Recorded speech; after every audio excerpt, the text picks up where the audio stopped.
Hindi kita pinipigilan magsaya sa buhay. Pero sana hayaan mo rin ang mga tao makapagpahinga.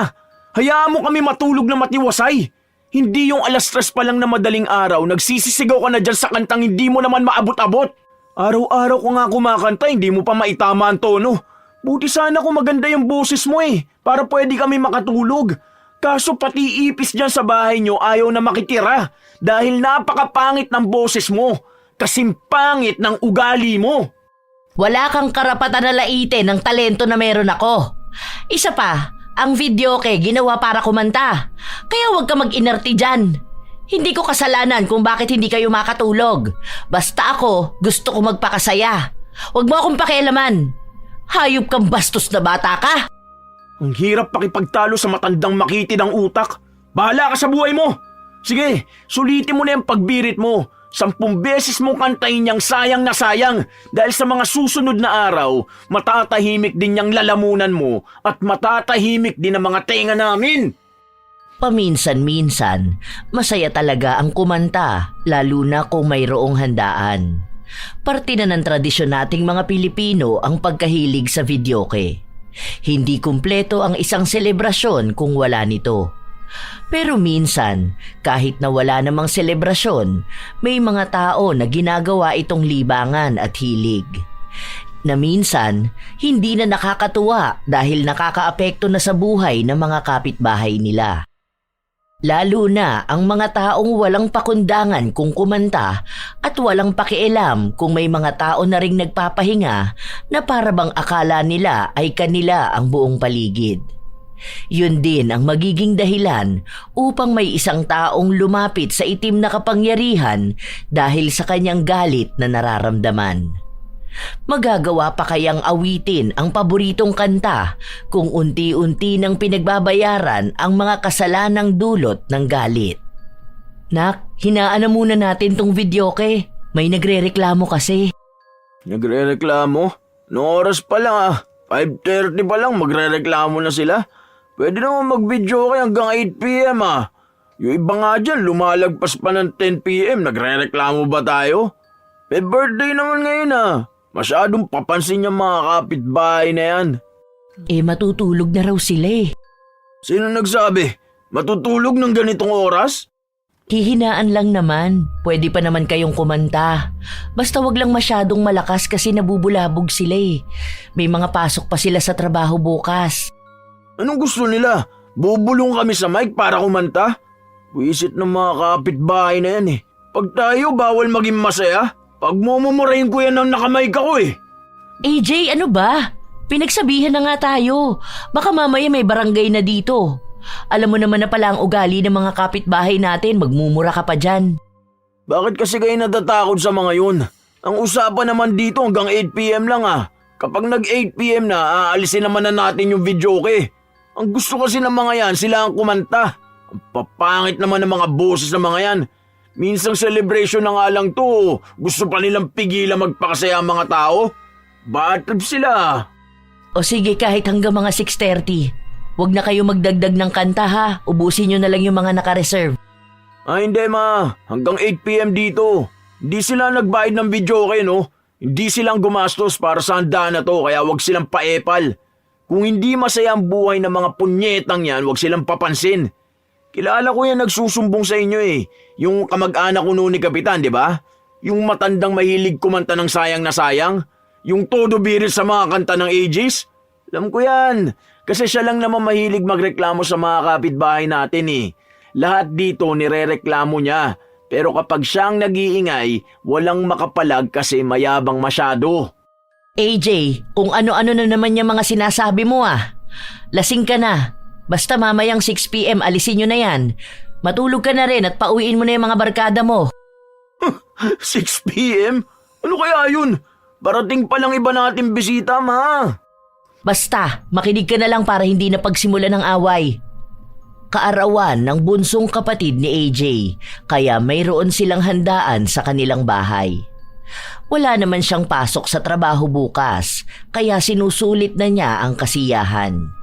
Bibihira lang din naman silang maghanda o ang magrenta ng videoke dahil nga ayaw ng kanyang ina ng masyadong maingay.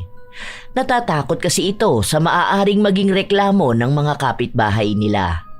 Pero si AJ, wala siyang pakialam. Dahil sa lugar nila, pwede pa rin silang mag-videoke hanggang alas 8 ng gabi. Ngunit habang patuloy silang nagsasaya, may naghanap sa kanyang ina. Yon ang matanda nilang kapitbahay na madalas ding mag-videoke kahit na wala namang okasyon. Ano ba? Hindi niyo pa rin papatayin yan? Ang sakit na ng ulo ko. Kanina ko pa gustong magpahinga. Pasensya na po Ate Milet. Pinahinaan ko naman na kay AJ kaso nandyan din yung mga kaibigan niya. Ang sabi niya mamaya raw pong 7:30 papatayin na nilang videoke. Aba, paghihintayin niyo pa ako ng 1 oras bago makatulog? Aba, magkaroon naman kayo ng konsiderasyon sa mga kapitbahay niyo, no? Baka akala niyo kayo lang ang nakatira dito at panay kayo kanta dyan. Yung iba may mga pasok pa sa trabaho bukas. Sige ate, ipapapatay ko na kay AJ. Kinausap ulit ni Monica ang kanyang anak pero ayaw pa rin ni AJ. Nagpatuloy siya sa pagkanta hanggang sa pinuntahan sila ng barangay. May mga reklamo na raw kasi dahil sa ingay nila. Doon lang natigil si AJ pero wala siyang ibang bukang bibig kundi ang pagkainis niya sa taong pilit na pinapapatay ang videoke. Para hindi na siya makagawa pa ng gulo, pinapasok na siya ng kanyang ina sa kwarto niya para matulog na. Kapag lasing kasi ang binata, hindi nito napipigilan ang kanyang sarili na magsalita. Kinabukasan, maagang nagising si AJ dahil sa ingay ng kapitbahay nila na malakas na nagbivideoke. Boses pa lang na halos mamaos sa kabibirit, alam na niya kung sino yon. Isit na boses yun, parang tanga. Makabirit, akala mo magaling talagang kumanta no? Sintonado na nga, mali-mali pa ang lyrics. Ay, kainis! Sakit ng ulo ko dahil sa pag-inom ko kahapon tapos ganito pa gigising sa akin. Kahit nagustuhin ng binata na bumalik sa pagkakatulog, hindi niya nagawa. Masyadong malakas ang videoke ng kapitbahay nila at nakatapat pa ang pinto ng bahay nila sa bintana niya. Kaya dinig na dinig niya ang ingay. Lumabas na lang siya ng kwarto. Hindi pa siya nagsasalita, alam na ng kanyang ina kung bakit siya nakasimangot. Oh, sakto nakapagluto na ako. Kumain ka na doon, tinola ang ulam. Ayan, masakit ang ulo mo no. Inubos niyo ba naman lahat ng alak Pagkatapos mo dyan, isauli mo na ang mga bote, baka mawala pa yon. O kaya baka mabasag ng mga bata. Hindi ba pwedeng ipabarangay ang kapitbahay natin? Urat na ako sa pagkanta niyan Kung hindi ka magigising sa pagbirit niya na sayang, sa luha naman o kaya sinta. Buti sana kung magandang boses niya Bubuksan ko pa yung bintana ko para palakpakan siya. Kaso hindi Kulang na lang mapatid ang litid niya sa kabibirit ng kantang hindi naman niya maabot. Maaga pa kasi, kaya hayaan mo na. Kapag gabi, yun, doon ka magreklamo. As if namang may magrereklamo sa kanya, di ba? Kapag pinigilan mo yan sa pagkanta-kanta niya, tignan mo, ang dami na niyang parinig sa'yo.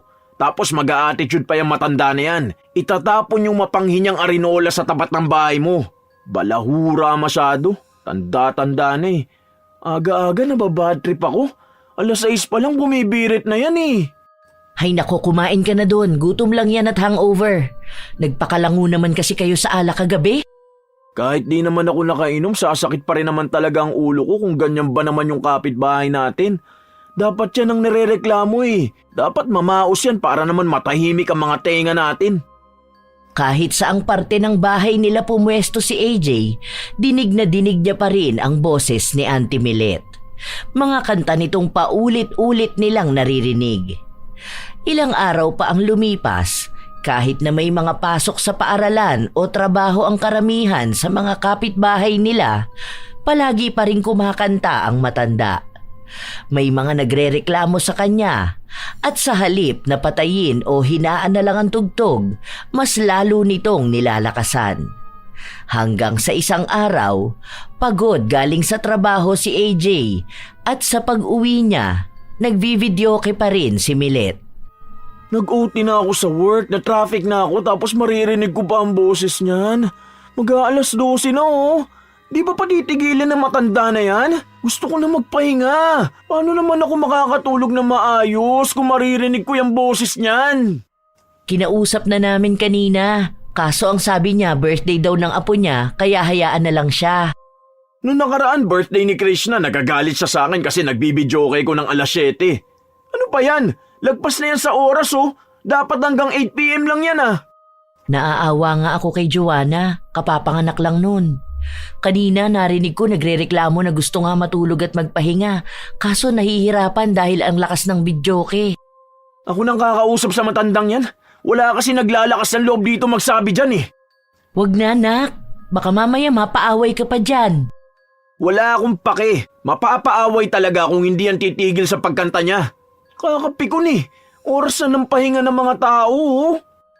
Kahit na anong pakiusap ni Monica sa kanyang anak, hindi pa rin ito nagpaawat. Agad na sumugod sa bahay ng kapitbahay. Ang dami pa ring bisita at halos lahat sa kanila ay may tama na ng alak. Si Milet naman, sumasayaw-sayaw pa habang kumakanta. Auntie Milet, baka naman pwedeng itigil nyo na tong videoke nyo. Maawa naman kayo sa mga tao. May mga trabaho pang iba dyan oh. May mga gustong magpahinga. Magkaroon naman kayo ng konsiderasyon sa mga kapitbahay nyo.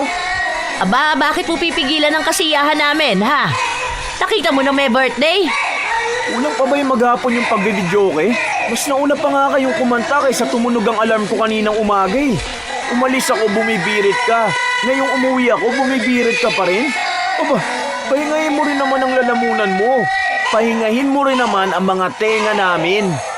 Aba, bastos kang bata ka. Naiinggit ka ba na kumakanta-kanta kami at masaya kami, ha? Bakit? Nung nakaraan naman kayo ang maingay, ah. Yun na nga eh. Kami ang maingay nung nakaraan pero wala pang 8 PM pinatigil mo na kami dahil gusto nyo na kamo magpahinga. Di nyo man lang ba naiisip na 12 AM na may mga gusto rin magpahinga? Maaga pang aalis ibang tao dito bukas oh. Konting hiya lang naman. Masaya dapat tong araw namin na to, pero sinira mo lang, lintik ka. Masyado ka naiinggit sa amin. Kasi kami, may pambili kami ng mga ganitong pang-videoke. Kahit magsumbong pa kayo sa barangay, wala namang kakampi sa inyo. Nakikiusap ako sa'yo na patahimikin mo naman yung bunganga mo sa kakakanta. Dahil nga may mga kapitbahay ka na abala. Malaki kang istorbo sa amin, alam mo ba yon? Wala kaming pakialam kung mamahalin yung videoke mo. Dahil yung boses mo parang palaka na maingay tuwing umuulan. Yabang mo dyan sa paghamo sa barangay ah. Papatayin ko tong videoke kung kailan ko gusto. Kumakanta pa kami, nagsasaya pa kami. Kung naiingayan kayo, hindi ko nakasalanan yon. Bakit kasi kayo tumira sa ganitong lugar? Ayaw nyo pala ng maingay. Sana doon kayo sa bundok tumira. Isa pa, sinasabi ko sa inyo, kapag yan hindi nyo pinatay, pasensyahan talaga tayong lahat. Pagod ako sa trabaho ko, gusto ko magpahinga. Pinagbabantaan mo ba ako, ha? Oo, dahil ang tanda mo na hindi ka pa mapakiusapan. Sinabi na nga na magpapahinga na ang mga tao, ayaw nyo pagpatayin yung lintik na videoke na yan. Ikaw ang tumira sa bundok dahil ikaw lang naman ang maingay sa awalam niya gusto na maging kapitbahay ka. Hindi ka na naawa sa mga nagtatrabaho. Tapos yung isa diyang kapitbahay natin, bagong panganak lang. Kawawa naman. Kala mo ganda ng boses mo. Abay, bastos nga ang hayop na ito, ah. Sinisigawan mo pa ako? Wala kang galang. Muntikan pang sakta ni Milet ang binata. Inawat lang ito ng isa nitong anak. Nakiusap ulit si AJ at ang sabi ng anak ni Milet, papatayin na nila ang videoke. Kahit na ayaw pa rin ng matanda. Doon lang pumasok si AJ sa bahay nila. Bakas ang halong galit at pagod sa kanya. Sa kanila, siya lang ang may lakas ng loob gawin yon kay Milet dahil ang ilan sa mga kapitbahay nila ay nakakautang o kaya nakikikabit lang ng kuryente at tubig. Dahil doon ay pakiramdam ni Milet na kaya niyang kontrolin ang mga kapitbahay dahil lang may utang na loob sila sa kanya. Lumalapit pa rin kasi ang mga yon sa kanya. Ang pamilya lang ni AJ ang walang utang na loob sa kanya dahil kahit noon pa man, hindi humingi ng tulong sa kanya ang mga ito. Kaya hindi natatakot ang binata kung hindi man siya kakausapin ni Milet. Wisit na matanda yun. Ngayon hindi na ako makatulog dahil ginalit niya ako. Papatayin din pala nila yung videoke nila, hindi pa nila ginawa kanina. Yung mga anak niya rin hindi pagsabihan ng nanay nila eh. Ang tanda na nun oh, bakit hindi man lang marunong mag-isip? Buwisit talaga. Kumalma ka na, nak.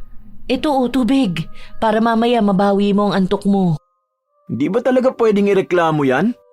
Hindi nga ba, ang sabi niya wala naman ding ibang magrereklamo sa ginagawa niya. Kapag naman sa barangay ka nagpunta, wala naman ding mag-aasikaso sa reklamo mo. Oo, pagsasabihan siya, pero kung araw-araw ba naman sinong hindi magsasawa? Kilala mo yan, kahit na anong sabihin mo dyan, gagawin at gagawin niya talaga ang gusto niya. Ewan ko nga rin ba bakit ayaw niyang tumigil sa pagkanta. Wala naman sanang problema kung kakanta lang siya. Pwede naman niyang gawin yun pero wag naman araw-araw. Sobrang aga pa tapos sobrang late din kung patayin niya. Parang gusto niya pa yata 24/7 siyang bibirit dyan eh. Paulit-ulit lang naman yung kanta niya. Kahit na maraming reklamo si AJ sa kapitbahay nila, wala pa rin siyang nagawa. Paulit-ulit lang ang pagvivideoke ni Milet. Minsan nga gusto na lang ng binata na lumipat ng bahay para kahit na paano ay matahimik ang buhay nila. Ayaw naman ng kanyang ina na ibenta ang bahay nila. Yun na lang daw kasi ang naiwang alaala ng kanyang asawa.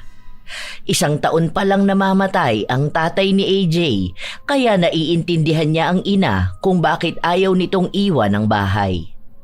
Hindi rin alam ng binata kung hanggang kailan nga ba niya magagawang tiisin ang boses ng kapitbahay nila. Lumipas pa ang mga araw, linggo at buwan. Walang nagbabago sa pag-uugali ni Milet.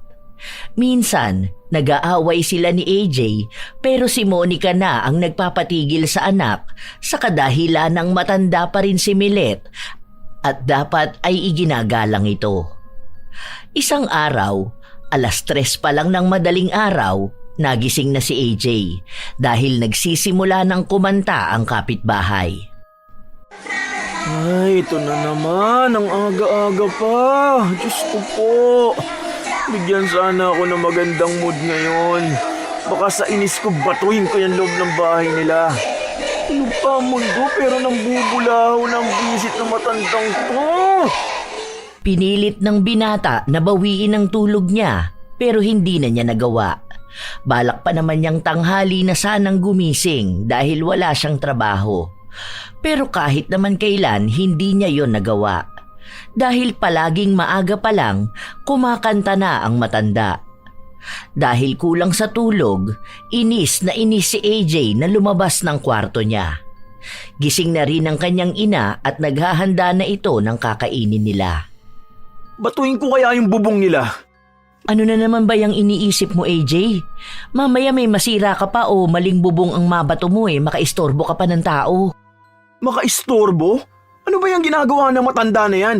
Hindi ba yan istorbo? Kanina pa yung 3 a.m. Ngayon na nga lang babawi ng tulog Kinausap ko na yan kanina pero ang sabi niya birthday daw ng kapatid niya. Lahat naman may birthday sa kanila Araw-araw may videoke, araw-araw na may birthday. Lahat yata ng birthday ng angka nila sineselebrate niya. Kahit birthday ng ipis nila sineselebrate niya para lang makakanta. Mamaya ka na lang matulog. Wala yung videoke kasi brownout mula 8:30 a.m. hanggang 6:30 p.m. Nag-post yung Zameco, may aayusin daw na poste. Brownout ang buong Subic pero hindi kasama ang pamatawan. Mas lalo namang di makakatulog niya ng init. Brownout lang makakapagpatigil sa videoke nila. Di ko alam kung matutuwa ako, maiinis Wala ngang ingay, mainit naman. Walang paglagyan. Alis na lang ako mamaya. Pupunta ako kina tita sa kaste. Ay, sakto. May pinapakuha siya sa akin. Ikaw na lang pala ang magpunta dun. Umuwi ka bago mag 6 p.m. ha. Huwag ka na masyado magpunta kung saan-saan at baka makipag-inuman ka na naman sa mga tropa mo sa balaybay. Sinasabi ko sa'yo, AJ, nakamotor ka. Makikitulog lang ako kina tita. Kasi buti pa dun maayos mga kapitbahay kahit mga chismosa. Walang ganyang kapitbahay na tulad niya ni Auntie Milet. Bakit ba nakikiante ko sa kanya? Di ko naman yan tita. Kung tita ko yan, tinakwil ko na yan sa pamilya Matapos nilang kumain, agad na ring umalis ang binata para pumunta sa bahay ng tiyahin. Nang makarating siya doon, agad siyang nakaramdam ng antok. Hindi naman na sila nagtanong sa kanya, basta nakitulog siya roon. Minsan kasi ganun ang ginagawa ni AJ, lalo na kapag bumibisita siya sa tiyahin niya. Iisa lang ang anak ng tita niya at iyon ang pinakakasundo niyang pinsan sa lahat. Bandang 3:00 na ng hapon nang magising siya.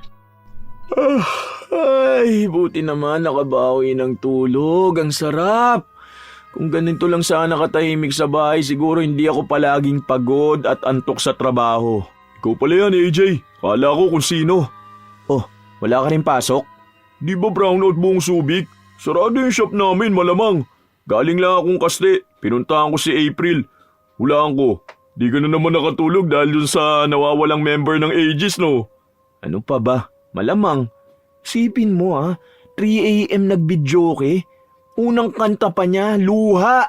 Yung mga nakikinig sa kanyang maluluha talaga eh. 3 a.m. magbibidyoke ka? Buti nga brownout dun eh. Tahimik buhay ng mga kapitbahay. Kaso nakakaawa dahil ang init pa naman ngayon. Kung ganyan kapitbahay ko, alam mo, papakulam ko yan. Ay, malapit na talaga. Pinag-iisipan ko na. May kilala ako dun sa nagbunga. Magaling yun namang kukulam. Meron pa dun sa Matain. Pero hindi ko alam kung buhay pa yun kasi matanda na. Seryoso ka ba? Oo nga. Kapag gusto mong ipakulam yun, tara, puntahan natin. Isa mo naman nalaman niya mga ganyan. Di ba naikwento ko sa'yo, yung ex ni April, pinakulam niya? Yung nagbabanta sa kanya na ikakalat yung mga nude photos niya? Doon kami una nagpunta sa Matain. Kaso hindi ko alam kung ano nangyari. Basta sabi lang ni April, di siya nasiyahan eh. Kaya doon kami nagpunta sa nagbunga. Mukhang mas maganda doon kasi halatang expert yung mangkukulam. Lalaki pa yun. Totoo ba talaga? Huwag mo akong pinaglololo ko, Jonjon ha. Pektusan talaga kita dyan. Tanga, hindi ako nagbibiro. Totoo nga. Gusto mo puntahan natin ngayon para maniwala ka eh. Pero Friday lang siya tumatanggap na magpapakulam. Parang ayoko. Malapit pa naman na ang Holy Week. Natatakot ako baka anong mangyari. Ang sabi nila, mas maganda nga kapag ganyang panahon ka magpapakulam. Mas malakas dyan dahil patay si Jesus. Yun lang ang narinig ko. Kaya nga yung iba gumagawa ng mga ritual ng ganyang panahon eh. O kaya yung mga gamit nila sa mga black magic, mas lalo nilang inaasikaso. Narinig ko lang yung kay April. Hilig nun sa ganyan eh. Kaya nga sabi ko sa kanya nakakatakot naman kapag naghiwalay kami. Baka bigla ako ipakulam. Sagot ba naman sa akin, depende raw kung anong dahilan ng hiwalayan namin. Hindi mawari ni AJ kung bakit tila ba bigla siyang naengganyo sa sinabi ng kanyang pinsan. Naniniwala naman siya sa mga kulam dahil sa mga napapakinggan niyang mga kwento. May mga nababasa rin siya tungkol sa patunay na meron ngang tao na kayang gawin yun. Hindi niya lang sigurado kung handa na nga ba siyang gawin yun sa kinaiinisan niyang kapitbahay. Wala naman siyang balak na patayin yun. Ang gusto niya lang ay patigilin yun sa pagkanta. Ilang araw pa ang lumipas, palaging tinatanong ng binata ang kanyang sarili kung dapat nga ba niyang gawin yun. Lalo pa sa araw-araw din naman ay sinusubok ang pasensya niya. Okay ka lang, ma? Oo, medyo nahihilo lang ako. Ang sakit ng ulo ko eh. Uminom ka na ba ng gamot? Magpahinga ka kaya muna. Tulog ka. Oo, uminom na ako ng gamot. Hindi lang ako makatulog. Masakit siyang ulo nyo dahil sa puyat eh. Ang aga nyo nagigising tapos late na kayo natutulog. Di ka rin naman makatulog kapag tanghali dahil may birit ng birit sa kapitbahay. Ay, siguro nga. Ilang araw na halos 3 hours lang ang tulog ko eh.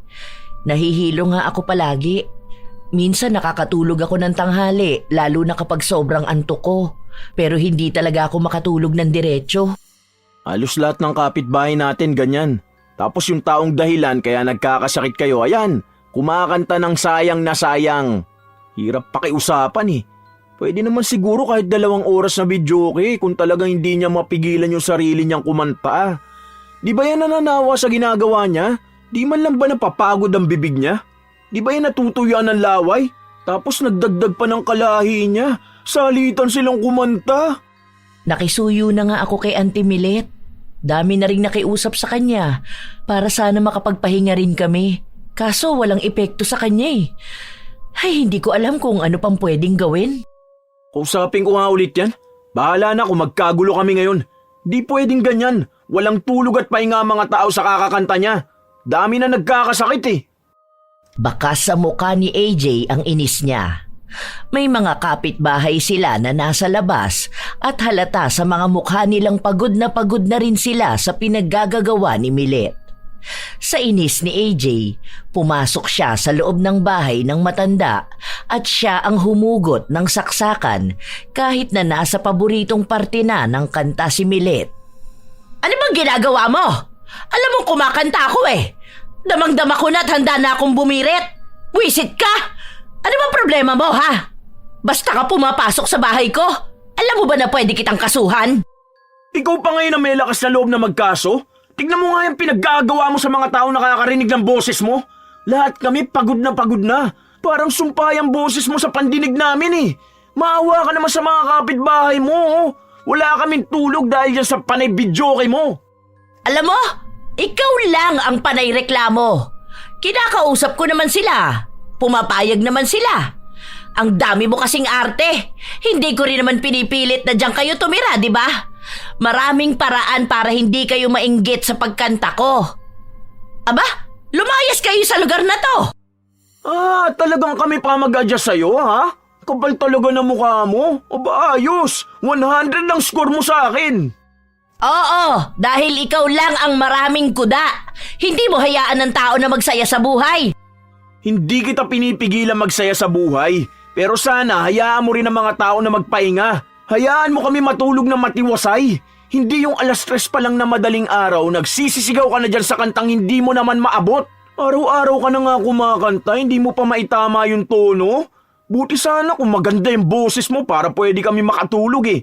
Kaso pati ipis dyan sa bahay nyo ayaw na makitira dahil napakapangit ng boses mo. Kasing pangit ng ugali mo. Wala kang karapatan na laitin ng talento na meron ako. Isa pa, ang videoke ginawa para kumanta. Kaya huwag ka mag-inerti dyan. Hindi ko kasalanan kung bakit hindi kayo makatulog. Basta ako, gusto ko magpakasaya. Huwag mo akong pakialaman. Hayop kang bastos na bata ka. Ang hirap makipagtalo sa matandang makitid ang utak. Bahala ka sa buhay mo. Sige, sulitin mo na yung pagbirit mo. 10 beses mong kantahin niyang sayang na sayang dahil sa mga susunod na araw, matatahimik din niyang lalamunan mo at matatahimik din ang mga tenga namin. Tila ba buo na sa kalooban ni AJ ang pagpapakulam kay Milet. Hindi na niya naiisip kung masama ba ang kanyang gagawin. Basta ang alam niya lang ay gusto niyang matahimik na ang buhay nila at mangyayari lang yon kapag may sakit ang matanda. Nang sumapit ang Biyernes, hindi pumasok sa trabaho ang binata. Nagpasama siya sa kanyang pinsan para magpunta sa sinasabi nitong mangkukulam. May mga tao pala talagang dinarayo siya dito kahit nanlayo, no? Ano yan, mga nagpapakulam din? Di ko alam eh. Iba-iba yata ginagawa niya. Meron din siyang gayuma. Ang sabi ni April, iba-iba naman din ang klase ng kulam. Meron daw na hindi lang din sa katawan may sakit. Pwede rin kamalasan sa negosyo, ganun ba? Kaya yan, dinarayo talaga siya rito. Magaling din daw kasi talaga yan. Ano, tara na? Sandaling nakatitig ang binata sa loob ng bahay ng mangkukulam. Hindi niya pa naman nakikita kung sino ba ang mangkukulam pero pansin niya na may 3 tao pang naghihintay sa labas. Huwag na muna pala. Saka na lang. Medyo kumalma na ako eh. Natatakot pa rin ako. Ano ba naman yan? Bakit ka naman matatakot? Hindi bang sabi mo hindi talaga mapagsabihan yung matanda? Hindi mo naman siya papatayin eh. Patatahimikin mo lang ang lalamunan sa kabibirit. Saka na lang. Tara na, uwi na tayo. Pag-iisipan ko muna maigi. Naawa rin kasi ako eh. Alam mo yun, matanda na rin kasi siya eh. Last na, kapag hindi pa rin napakiusapan, sige, papakulam ko na. Halo ang desisyon ng binata. Kapag pinakikinggan niya ang kanyang galit, ginugusto niyang gumawa ng masama sa matanda Pero kapag ang konsensya naman ang kanyang papanigan, ayaw niyang gumawa ng masama sa kanyang kapwa. Iniisip niya pa rin kasi na tao yon at mahirap naman talagang magkasakit, lalo pat matanda na rin si Milet. Nang makauwi siya sa bahay nila, malayo pa lang ay dinig na niya ang videoke. Pagpasok niya sa bahay, naabutan niya ang ina na naglilinis. Kanina pa yan kumakanta, ma? Hindi, kabubukas lang yan. Siguro mga kalahating oras pa lang. Wow, himala ah. Isang araw di nag-videoke tapos late nagbukas ngayon? Hanggang anong oras naman kaya yan? Wala sila kahapon dyan. Nasa ospital, nanganak yung manugang niya. Kauuwi lang yan eh. Pagkauwi nga, nagbukas agad ng videoke. Ayos ah, miss na miss masyado. Maganda talaga kapag wala siya dyan, no? Kasi talagang payapa yung buong barangay. Sana may kasama yan sa bahay nila na tatakpan yung bibig niya para hindi kumanta. Kaso nga, mga kasama niya sa bahay, mga bingi na rin yata eh. Saan ka pala galing ha? Akala ko pumasok ka ngayon. Wala ma. Nagkita lang kami ni John kasi nagpapatulong siya sa akin dun sa motor niya. Inaantok pa naman ako. Aga kong umalis kanina. Hindi maintindihan ng binata kung ano bang nararamdaman niya.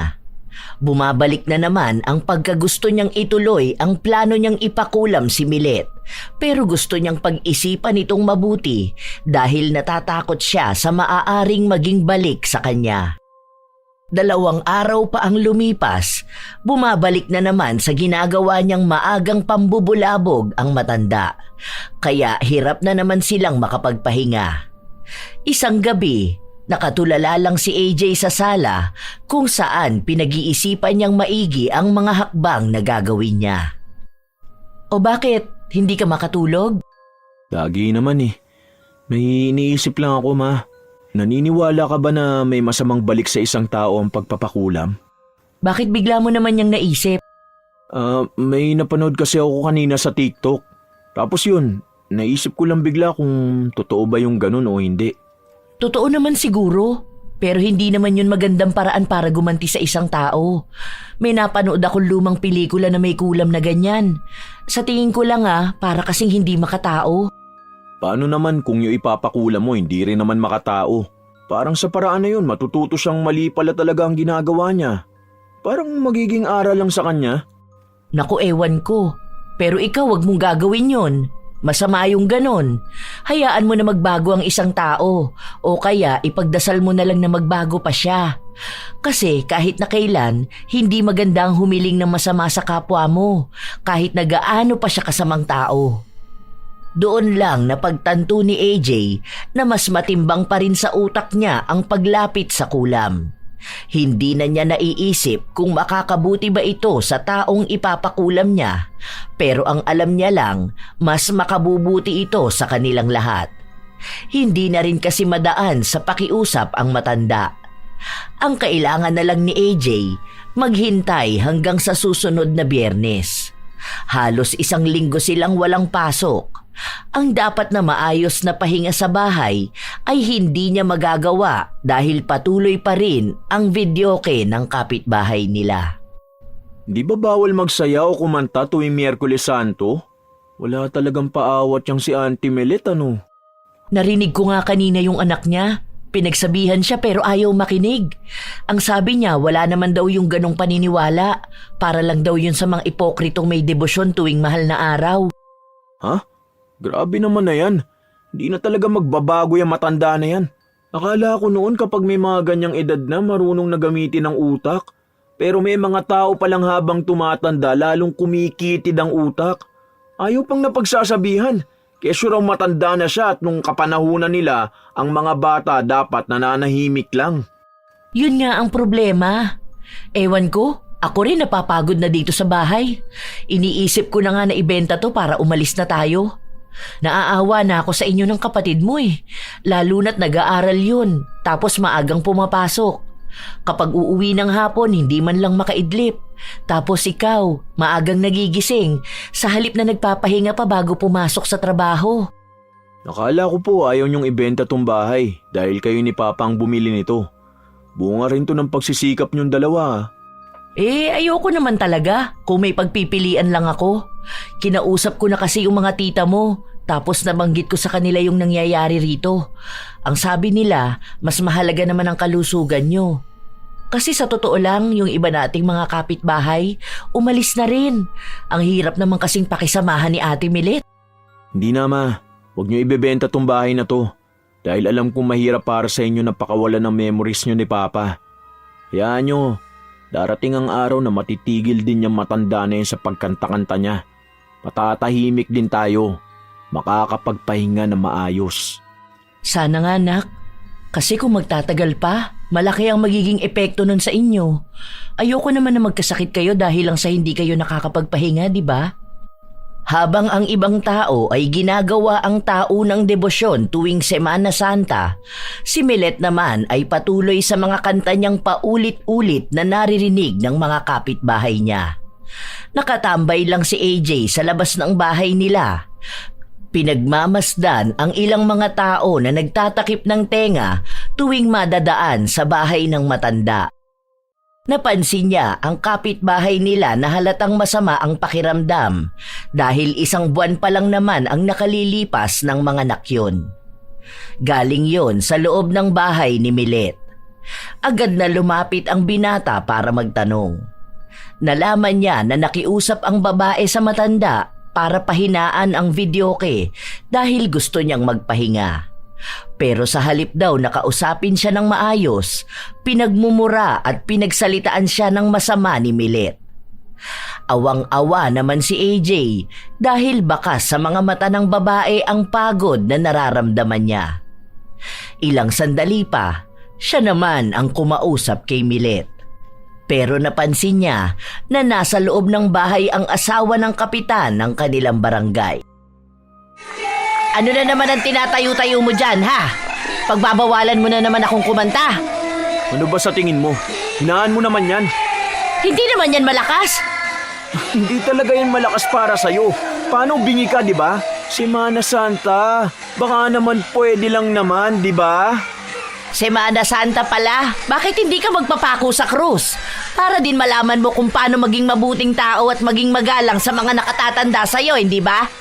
Marunong naman akong gumalang, sadyang di ka lang kasama doon. Kasi sino ba namang gustong galangin ka kung ikaw di mo ginagalang ang mga tao sa paligid mo? Sige, okay lang kumanta ka dyan. Sana naman, pahinaan mo na. Mas maingay pa tong videoke mo kaysa dun sa mga nagbabasa ng pasyon sa kubol. Wala akong pakialam at wala ka rin dapat pakialaman, okay? Gusto mo magsumbong ka sa barangay? Titigil ako kapag sila ang nagpunta rito. O kaya, ipapulis mo na lang ako. Matapang ka lang dahil nandyan ang asawa ng kapitan. Dapat ikaw rin pagsabihan mo yung kaibigan mo. Hindi yung asawa ka na nga ng kapitan, hindi ka pa marunong makisama sa mga kabarangay mo. Aba, talagang matapang ka magsalita, ah. Wala ka yatang kinatatakutan, ah. Saan ako matatakot, ha? Sa mga pagbabanta nyo na pag-iinitan kami? Aba, subukan mo para mas magkaalaman tayo. Ikaw ang matakot dahil hindi ako mapagbantang tao. Pero sinisiguro ko sa'yo na pagsisisihan mo itong mga ginagawa mo sa amin. Ayon, galing na sa sarili mong bibig. Ang ibig lang sabihin niyan, may balak kang masama sa akin. Kapag ako napahamak, ikaw lang ang sisisihin. Ang kapal mo naman, ako talaga? Paano kung karma na maniningil sa'yo, ha? Dahil sa kasamaan ba naman ang ugali mo? Wala, basta alam na ng lahat ng tao na kapag may nangyari sa akin, ikaw ang sisisihin. Siguro nagpaplano ka na ng masama, ano? Ganyan talaga kapag mga nag-a-addict. Hindi na nakakapag-isip ng tama. Ewan ko na lang, basta karma na lang ang bahala sa'yo. Ikaw rin, baka hindi ka na makakanta pa. Sana nga, para naman di na kami araw-araw naghihirap. Alam mo, ikaw matanda ka na eh. Malapit ka nang mamatay. Dapat nagpapakabuti ka. Kapag ikaw namatay, walang pupunta sa burol mo. Kasi wala naman silang magandang alaala sa'yo eh. Aba, talaga nga naman. Pinapanalangin mo pa na mamatay na ako? Kung hindi ka nga naman talaga demonyo. Ako pa ngayon ang demonyo, ha? Abay, oo. Halata naman dyan sa mga pinagsasasabi mo eh. Ganyan talaga ang mga dyablo. Pinapamahalaan na ang mundo, lalo na ngayong Semana Santa. Hindi ko na alam ang sasabihin ko. Tawang-tawa ako sa'yo. Hindi tumigil ang binata sa pangaasar sa matanda niyang kapitbahay. Kahit na halos hindi na makahinga si Milet sa inis. Dinadaan na lang ni AJ sa ganitong paraan para maalis ang inis na nararamdaman niya. 2 araw pa ang hinintay niya bago sumapit ang Biyernes. Muli siyang bumalik sa mangkukulam kasama ang kanyang pinsan. Sa pagkakataon na ito, sigurado na siya sa nais niyang gawin. Wala na ang pagdududa kahit na may katiting na awa. Iniisip niya na lang na gagawin niya to para sa pamilya niya at sa mga taong naiistorbo ni Milet. Tuluyan mo na kaya. Yung kulam na tigok talaga. Uy, ayoko. Huwag ganun. Kawawa naman yung tao. Mas makukonsensya naman ako lalo niyan. Baka kahit na tahimik na sa lugar namin, di pa rin ako makakatulog sa kaiisip ng ginawa ko. Gusto ko yung lang, mild lang. Yung hindi halata. Yung pwede pa rin siyang mabuhay, pero hindi na makakakanta. Mali mo lang naman, di ba? Kasi mas maganda naman yung ganun. Buti na lang walang ibang kapitbahay nyo na nagpakulam sa kanya para mamatay na, no? O baka meron kaso natatakot lang din. Lalo na ngayon, isipin mo, si Mahal na Santa tapos magpapakulam ka? Kinukonsensya mo ba ako? Tanga, may nakukonsensya bang nagpapakulam? Malamang ginawa mo na yan eh. Baka mauulit pa yan sa iba mo makakaaway. Ganun daw ang ginagawa ng iba. Kaya parang nagpapasakop na talaga sila sa kadiliman. Ayoko namang umabot pa sa ganung punto, no? Kaunting aral lang gusto ko ibigay sa kanya. Para, di ba, kapag nalaman niyang mali yung ginagawa niya, tapos nagbago siya, saka ako ipapaalis yung kulam sa kanya. Eh paano naman kung ayaw na magbago? Ano gagawin mo? Eh bahala na siya sa buhay niya. Siya lang din naman ang makakaalam sa sarili niya kung may mali ba siya eh. Basta ang gusto ko, maging malawak naman ang utak niya para maintindihan ang kalagayan ng mga tao sa paligid niya. Hindi umatras si AJ nang makausap na niya ang mangkukulam. Sinabi niya lang dito kung ano ba ang gusto niyang maranasan ni Milet. Saglit lang din natapos ang ritual na ginawa nila dahil madali lang din naman ang gusto niyang parusa sa kinaiinisan na kapitbahay. Ilang araw pa ang lumipas bago tuluyang nagkaroon ng pagbabago kay Milet. Pero kahit na ganun, hindi pa rin tumitigil ang matanda sa pagkanta niya. Isang araw, sinadya ni AJ na tumambay sa harapan ng bahay ni Milet dahil bintana niya ang katapat nun. Nagpanggap siyang naglilinis. "Huwag ka nga diyang tumayo! Naiinis ako makita ang pagmumukha mo!" Aba, ayos ka dyan ah. Nakikita mo naglilinis ako oh. Ang panghirito sa bintana ko. Alam ko dito mo itinapon yung arinola mo. Kala mo ba hindi ko malalaman ha? "Bakit ako ang pinagbibintangan mo? Mabaho talaga dyan sa bahay niyo!" Auntie Milet, noon pa man gawain mo na magtapon ng ihi sa bahay ng iba. Lalo na kapag kinaiinisan mo at kapag pinagsasabihan ka dyan sa panay videoke mo. Tignan mo nga oh, di ka pa rin tumitigil dyan sa panay kanta mo. Paus ka na nga eh. Ay, wag mo pakialaman ang boses ko! Kakanta ako kahit na kailan ko gusto!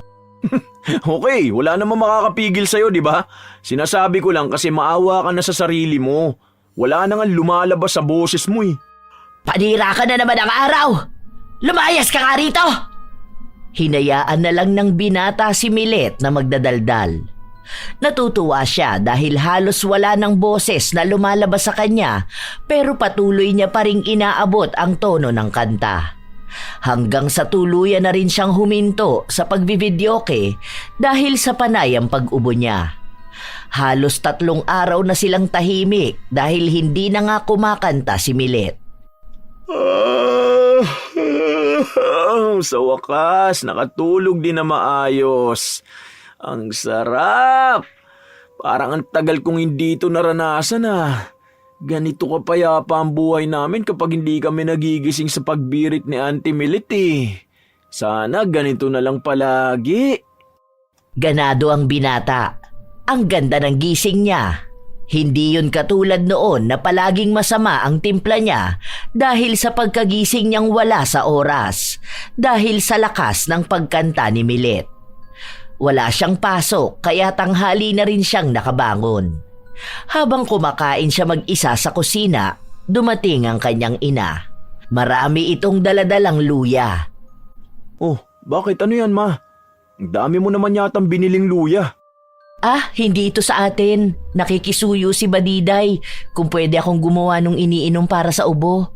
Yung pinitpit na luya tapos lalagyan ng honey at kalamansi. Para naman saan? Para kay Auntie Milet. Kasi namamaga yata ang lalamunan. Hindi naman siya inuubo pero masakit daw ang lalamunan niya. Ah, ganun? Baka kasi kamo sa kakabirit niya yan. Dapat sinabi mo, ma, kaya namamaga ang lalamunan niya kasi naman di siya tumitigil sa pagbibidyoke niya. Deserve ka mo. Ikaw AJ ha, hindi nakakatuwa ang mga ganyang biro mo. Kawawa na nga ang matanda, hirap na ring magsalita. Kaya pala ilang araw na siyang hindi kumakanta kasi may sakit pala. Hirap na nga rin siyang lumunok dahil kapag may sumasayad sa lalamunan niya, nananakit talaga. Sinubukan nilang painumin ng gamot kaso walang nangyayari. Sabihin niyo po pahingayin niya lang muna ang lalamunan niya para mapahinga rin ang mga utak natin. Tignan niyo, di ba nakakatulog tayo na maayos? Kahit tanungin yung mga kapitbahay natin, paniguradong natutuwa sila dahil nakakatulog na rin sila ng maayos. Kahit pa, nakakaawa pa rin siya. O sige, aayusin ko na muna to para pag uwi nila galing sa ospital mapainom na to sa kanya. Hinayaan lang ng binata ang kanyang ina na gawin ang herbal na iinumin ni Milet. Sa mga oras na yon, wala pang pakialam si AJ sa kalagayan ng matanda. Sinusulit niya pa ang katahimikan ng kanilang lugar. Wala pa rin siyang plano na alisin ang kulam dahil hindi niya pa naman sigurado kung may natutunan na ba si Milet sa nangyayari sa kanya. Hindi pa naman din sila nakakapag-usap. At iniisip niya rin na baka kapag naging maayos na ulit ang kalagayan ng matanda, hindi na naman ito titigil sa panayang pagkanta. Nang sumapit ang hapon, nasa bahay lang si AJ. Noon kasi ay hindi siya makatambay sa kanilang bahay ng ganong oras dahil sa walang tigil na pagkanta ni Milet. Ilang sandali pa, tinawag siya ng kanyang ina para utusan na siya na ang magdala ng ginawa niyang herbal at ibigay sa matandang kapitbahay. Hindi naman din tumanggi si AJ dahil gusto niya ring makibalita sa ginawa niyang pagpapakulam kay Milet. Tao po, Auntie Milet! Tao po! Ano na naman bang ginagawa mo rito sa bahay? Sungit mo naman, pinapabigay lang to ni Mama. Pinagawa raw ni Ate Badiday. Ano naman yan? Luya daw na may honey at kalamansi. Para daw iinumin mo. Kapag daw lumamig yan, painitin nyo na lang. Mas maganda yan, humahagod sa lalamunan. Ayoko niyan. Bakit mo ako pa iinumin yan ha? Ikaw na nga lang tutulungan, ayaw mo pa? Para yan sa lalamunan mo. Tignan mo, paus ka na. Pampaganda rin yan ng boses. Malay mo kapag lagi ka umiinom yan tapos gumaling ka na, bigla rin gumanda ang boses mo. Para sana hindi nakakairita kapag kakanta ka. Ini-insulto mo ba ako, bata? Oh, wala akong ginagawa ha. Pinapabigay nga to eh. Ilalapag ko na lang to rito. Oo, bakit mo naman tinapon? Alam mo bang pinaghirapan pa ni Mama dikdigin niyang luya para lang makagawa ng ganyan? Hindi ko kailangan yan. Ayoko ng mga ganyang herbal na yan.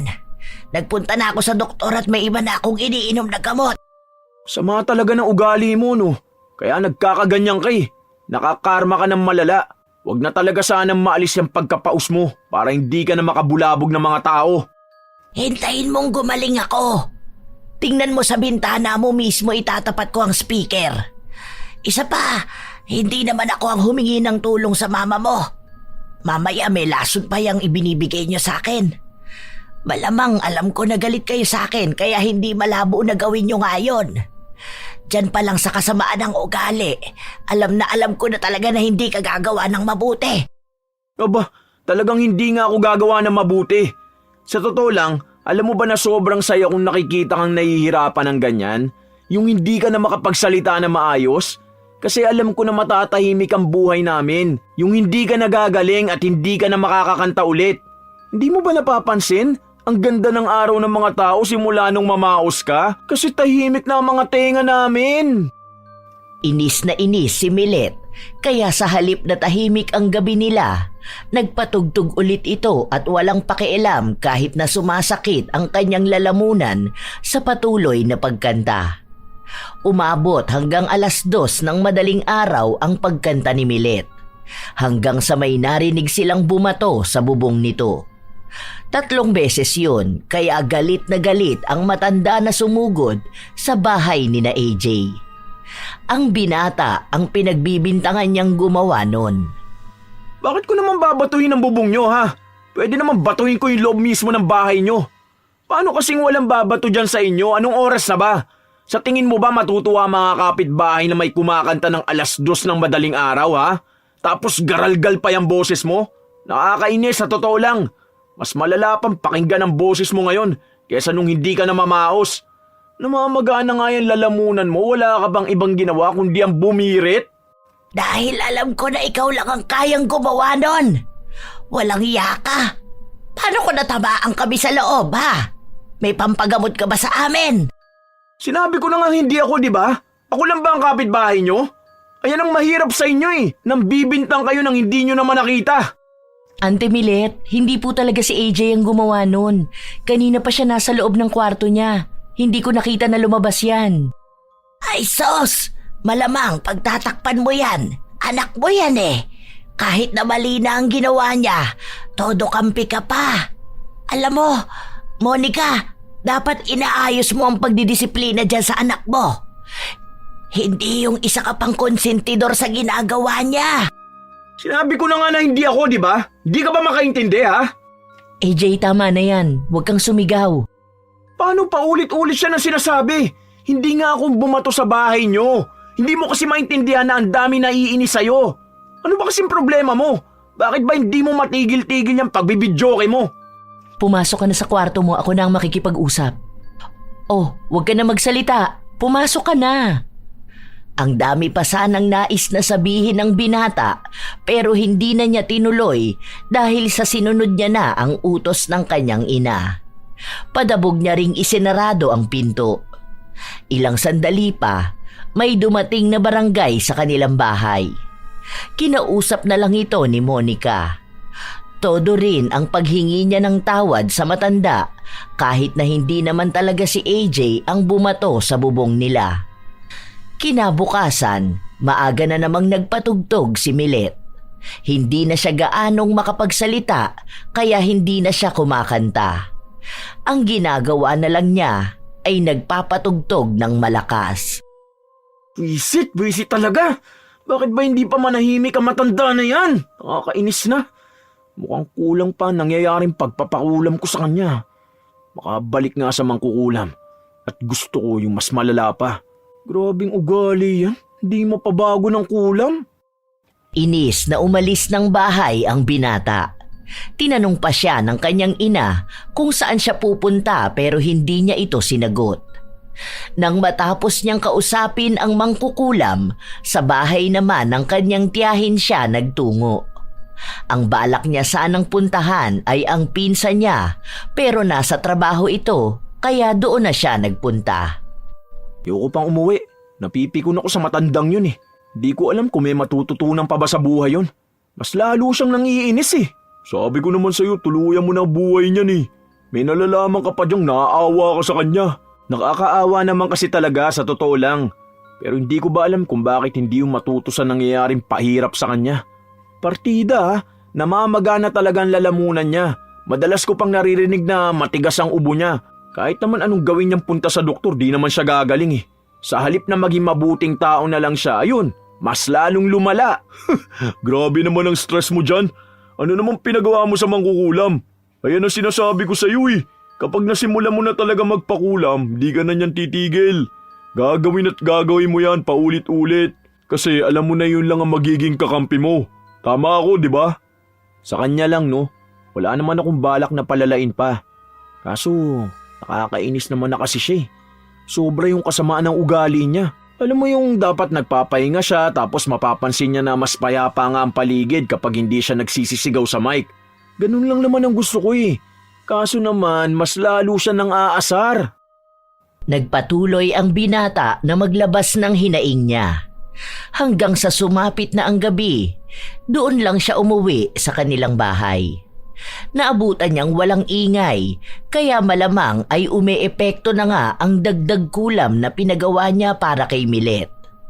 Para malaman ang mga nangyayari, nagtanong siya sa kanyang ina.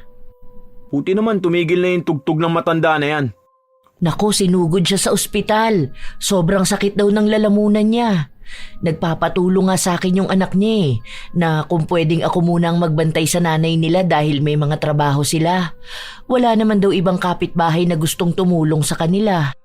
Malamang, wala talagang tutulong sa kanya. Gusto rin ng mga kapitbahay na wala siya sa bahay nila. Kasi kapag naging maayos yun tapos bumalik dito, malamang wala na naman tulog ang mga tao. Doon na lang kamo siya sa malayo.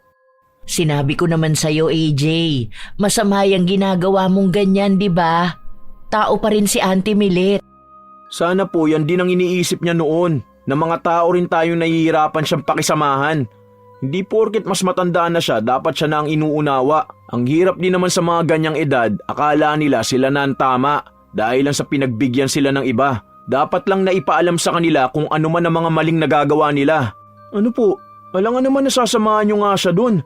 Dapat hayaan niyo siya para malaman niyang marami talaga naiinis sa kanya kasi nga masama naman talagang ugali niya. Mas maganda nga po yun na mag-isa lang siya dun eh. Huwag na kayong pumunta. Hindi naman pwede kasi naaawa naman talaga ako sa kanya. Hinihintay lang talaga kita rito para magbantay sa bahay. Huwag kang aalis ha, baka maiwan ang kapatid mo rito mag-isa. Bukas pa ako uuwi. May iniluto na akong pagkain dyan. Kahit napigilan ng binata ang kanyang ina, hindi pa rin ito nagpaawat na puntahan si Milet sa ospital. Sa katunayan ay ipinagluto pa ito ni Monica. Nang makarating ang ginang sa ospital, saktong paalis na rin ang anak ni Milet na siyang nakisuyo sa kanya para magkaroon ng bantay ang ina. Anong ginagawa mo rito? Ikaw ang pinakiusapan ng anak ko? Dapat hindi ka na nag-abala pa. Diba? Lahat naman kayo galit sa akin. Hindi ko kailangan ng taong mapagpanggap.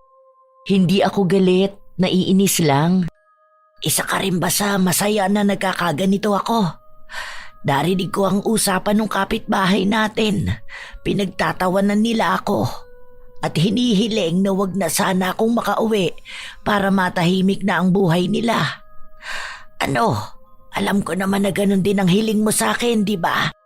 Hindi ako humihiling ng masama sa kapwa ko. Isa pa, naiintindihan ko rin naman ng mga kapitbahay natin kung bakit ba nila nasabi yun. Kasi naman, Auntie Milet, alam mo rin naman sa sarili mo na mali yung ginagawa mong pagbibidyoke kahit na madaling araw. Tapos, ang malala pa nun, hindi ka tumitigil. Araw-araw mo talagang ginagawa. Masama bang maging masaya? Hindi naman po masama maging masaya. Pero kung yung saya naman na ginagawa mo nagiging malaking abala sa mga tao sa paligid mo, yun naman po ang mali. Naalala ko, ang daming nagkakasakit sa amin dahil wala kaming pahinga. Hindi naman namin sinabi na huwag kang kumanta. Pero sana, yun namang may konsiderasyon ka sa ibang tao. Hindi na nga ako makakanta ngayon.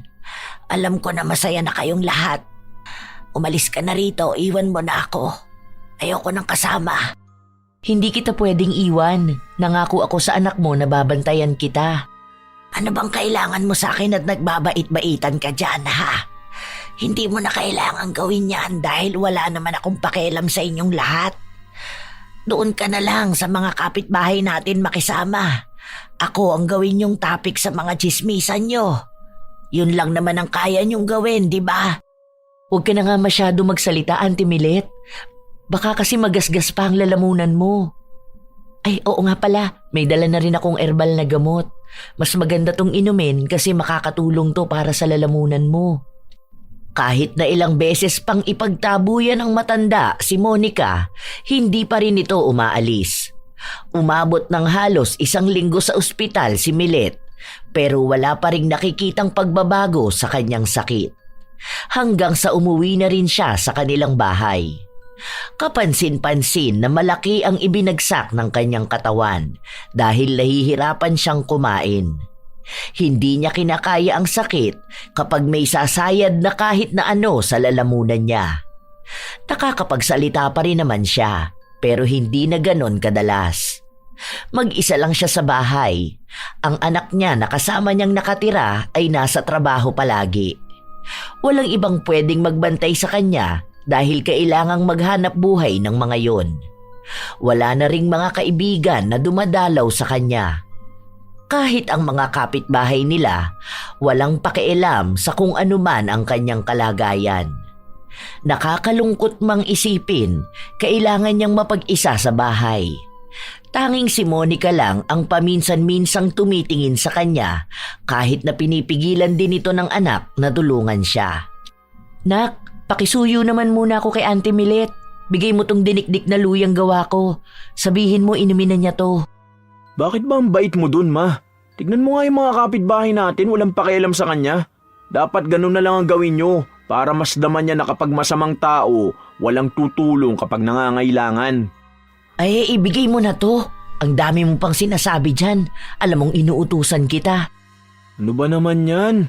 Alam nyo naman na kapag nakita ko nun, magagalit na naman yun eh. Ang init pa naman ang ulo nun palagi kapag nakikita ko. Basta sundin mo na lang ang utos ko. Sabihin mo sa kanya magluluto ako ng lugaw para makakain na siya. Mamaya kamo ako pupunta doon sa bahay nila. Ayusin mo ang pakikipag-usap mo, AJ, at alam ko na pabalagbag ka na namang magsasalita. Ako pa ngayon ang masama ah. Sinunod ng binata ang utos sa kanya ng ina. Pagpasok niya sa loob ng bahay ni Milet, nakita niya itong nakaupo sa sofa habang nagbubuklat ng songbook. Sa ngayon, hindi pa ulit nagbubukas ng video kay si Milet, pero meron sa kapitbahay nila ang kumakanta. May pagdiriwang kasi sila. Kaarawan ng isa sa mga anak ng kanilang kapitbahay.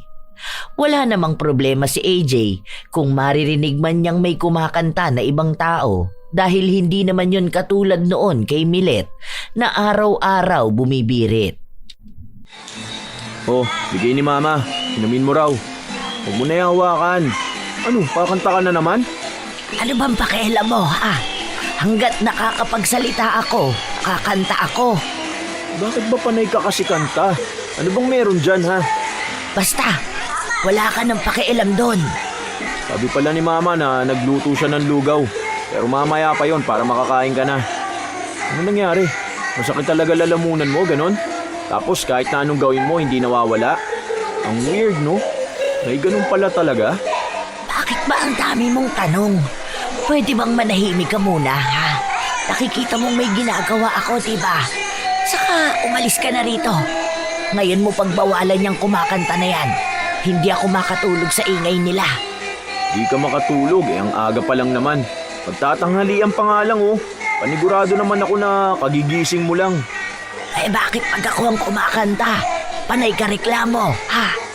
Alam nyo, Auntie Milet, hindi naman kami magre-reklamo sa'yo kung alam mo lang din naman ang ginagawa mo. Alam mo ba na araw-araw kang kumakanta, ha?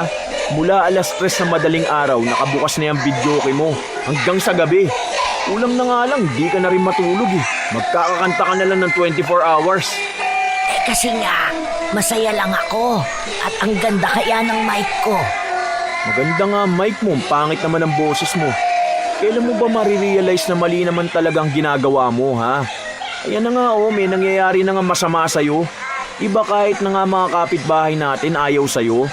Kasi nga, ikaw ang isa sa dahilan kaya sila nahihirapan. Kung alam mo lang ang pakiramdam na walang maayos na tulog. Alam ko naman ang pakiramdam. Oh, alam mo naman pala eh. Bakit hindi ka tumitigil dyan sa pagkanta mo, ha? Kung hindi pa yan mangyayari sa lalamunan mo, hindi ka titigil eh.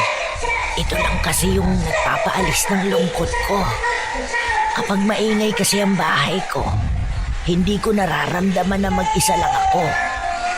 Noon kasi, nung nabubuhay pa ang asawa ko, palagi kaming kumakanta sa videoke.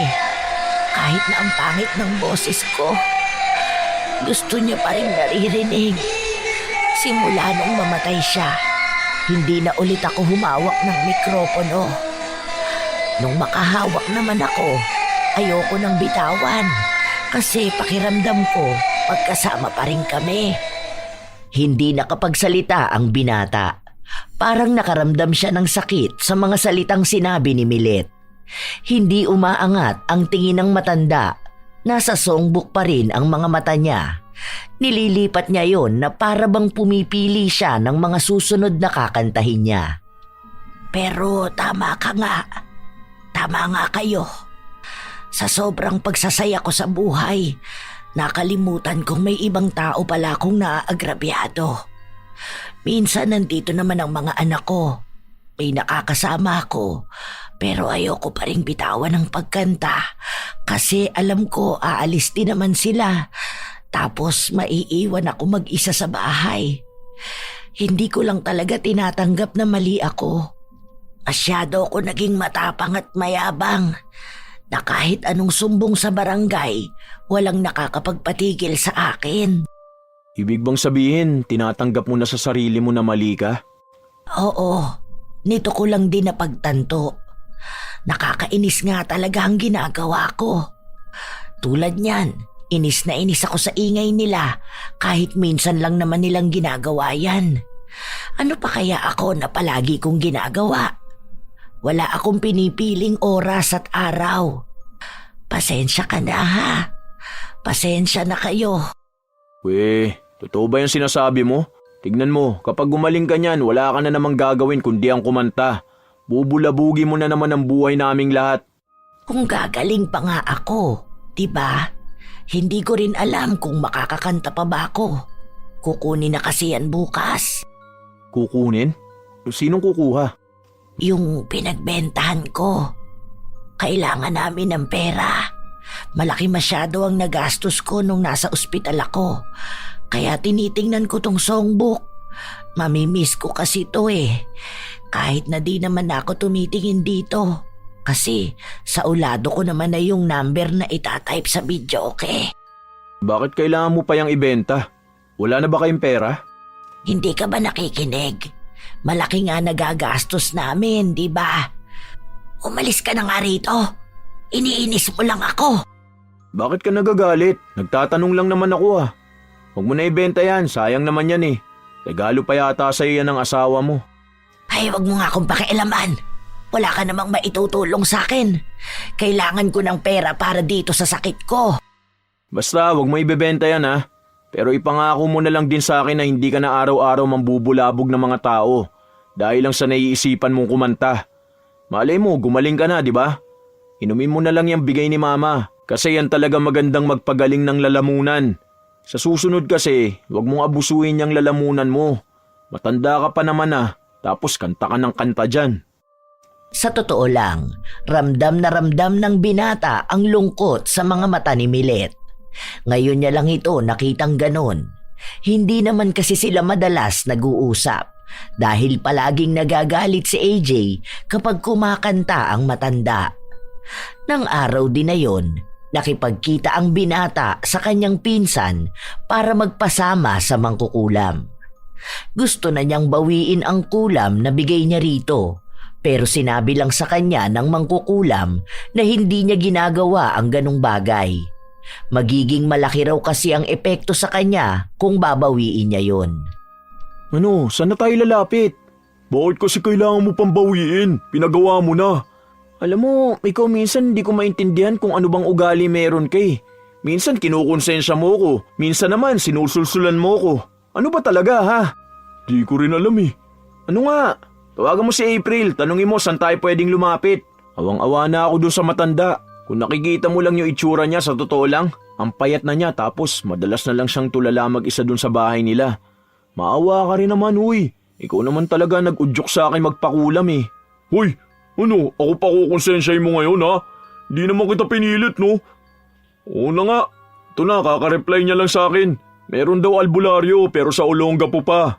Saan daw banda? Tara na, pumunta na tayo. Ikaw na lang, hanapin mo na lang to. Alam mo na may trabaho ko eh, umalis lang ako sa shop dahil nagpapasama ka sa akin. Bibigay ko sa iyo address. Sa Old Cabalan to. Kaya mo na yan mag-isa, matanda ka na eh. Hindi na nga sumama pa si Jonjon sa kanyang pinsan. Mag-isa na lang na nagpunta ang binata dahil siya rin naman talaga ang may gustong gawin yon. Sa katunayan, kaya gusto niya ring alisin ang kulam kay Milet gabi-gabi rin siyang binabagabag ng ginawa niya. Paminsan pa ay napapanaginipan niya ito, kaya hindi rin siya matahimik. Gusto na niyang tapusin ang anumang nagpapahirap sa kanyang utak. Natagpuan ng binata ang bahay ng sinasabing albularyo. Nakausap niya ito. May ginawang ritual at ibinigay sa kanya ang isang maliit na bote na nanggaling sa tubig na ginamit ng albularyo para sa ritual niya. Ang sabi sa kanya, ipatak niya ang tubig na yon sa inumin o pagkain ni Milet. 7 araw na sunod-sunod niyang gagawin yon para tuluyang gumaling ang matanda. Ginawa naman yon ni AJ, lalo pat ang kanyang ina rin ang sumusuporta sa matanda. Lalo na at araw-araw din itong gumagawa ng herbal na inumin para sa lalamunan nito. Walang ibang pinagsabihan si AJ ng ginawa niya. Tanging si Jonjon lang ang nakakaalam ng sikreto na yon. Hanggang sa sumapit ang 7 araw, kapansin-pansin na may pagbabago na sa nangyayari sa lalamunan ni Milet. Nakakatuwa naman, okay na ulit ang pananalita ko ano? Pwede ka nang kumanta ng sayang na sayang. Wag na, ayoko na. At baka tuluyan na akong hindi makapagsalita. Ang ganda nung bigay ng mama mo ah. Totoo palang nakakagaling ng lalamunan yung luya na yon kahit na ang pangit ng lasa. Di ba ang galing ni mama? Ngayon na nakakapagsalita ka na ulit, dapat sundin mo ang pangako mo na hindi ka naman bubulabog ng mga tao ah. Kapag feeling mo nalulungkot ka sa bahay nyo dahil mag-isa ka, maglalabas ka o kaya pwede ka naman magpatugtog. Pero wag naman yung madaling araw tapos naka full volume pa. Oo, tama ka nga dyan. Ngayon ko lang din talaga napagtanto na maling-mali talaga yung ginawa kong pambubulabog sa inyong lahat. Kaya pasensya na talaga sa inyong lahat ha. Nagpaka-feeling may concert ang lola nyo kahit hindi naman maabot ang pagbirit. Humingi ng tawad si Milet sa mga kapitbahay niya dahil sa mga nagawa niya noon. Ipinangako rin niya na magiging mabait na siya. Nang makita ito ni AJ, nasiyahan din siya dahil naging maayos na si Milet at tumatanggap na rin siya ng pagkakamali niya. Noong una, inaantabayanan pa ng binata kung uulitin ba ni Milet ang ginagawa niya noon. Pero halos 1 taon na ang nakalipas, hindi na nag-iingay si Milet. Minsang nagpapatugtog siya pero halos dinig lang yon kapag nasa tapat ng pinto ng bahay nito. Maayos na ang tulog ni AJ at ng mga tao sa paligid nila. Wala na ang tugtog tuwing 3:00 ng madaling araw. Aaminin ni AJ na minsan parang kulang ang araw niya kung hindi siya magigising sa ingay ng boses ni Milet.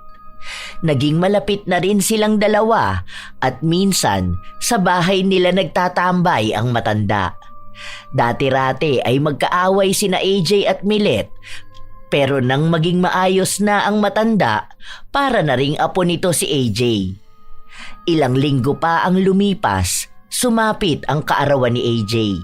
May handaan sila sa bahay nila at meron ding videoke. Masaya ang lahat at naroon din si Milet, nakikisaya sa kanila na noon ay hindi niya ginagawa. Oh, kanino na tong susunod na kanta? Sayang na sayang. Malamang kanino pa nga ba yan? Eh di sa song diva ng barangay, si Auntie Milet. Hoy, hindi ako nagpalagay ng kanta dyan ah.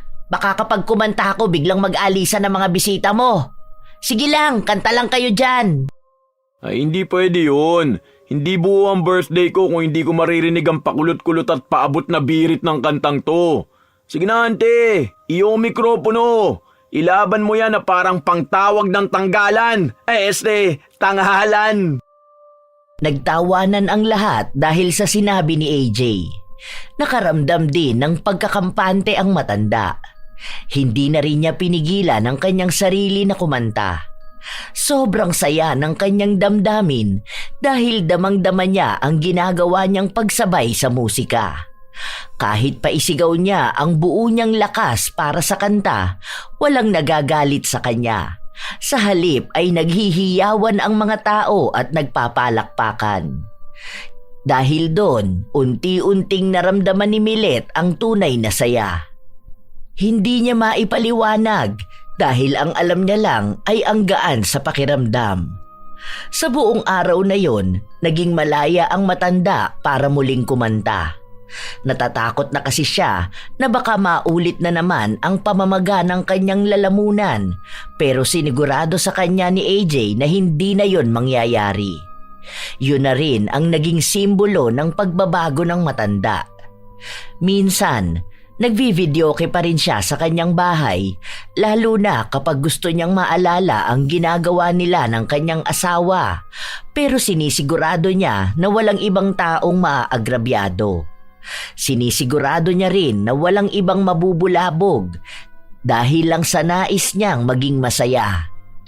Natuto na siyang makisama sa iba.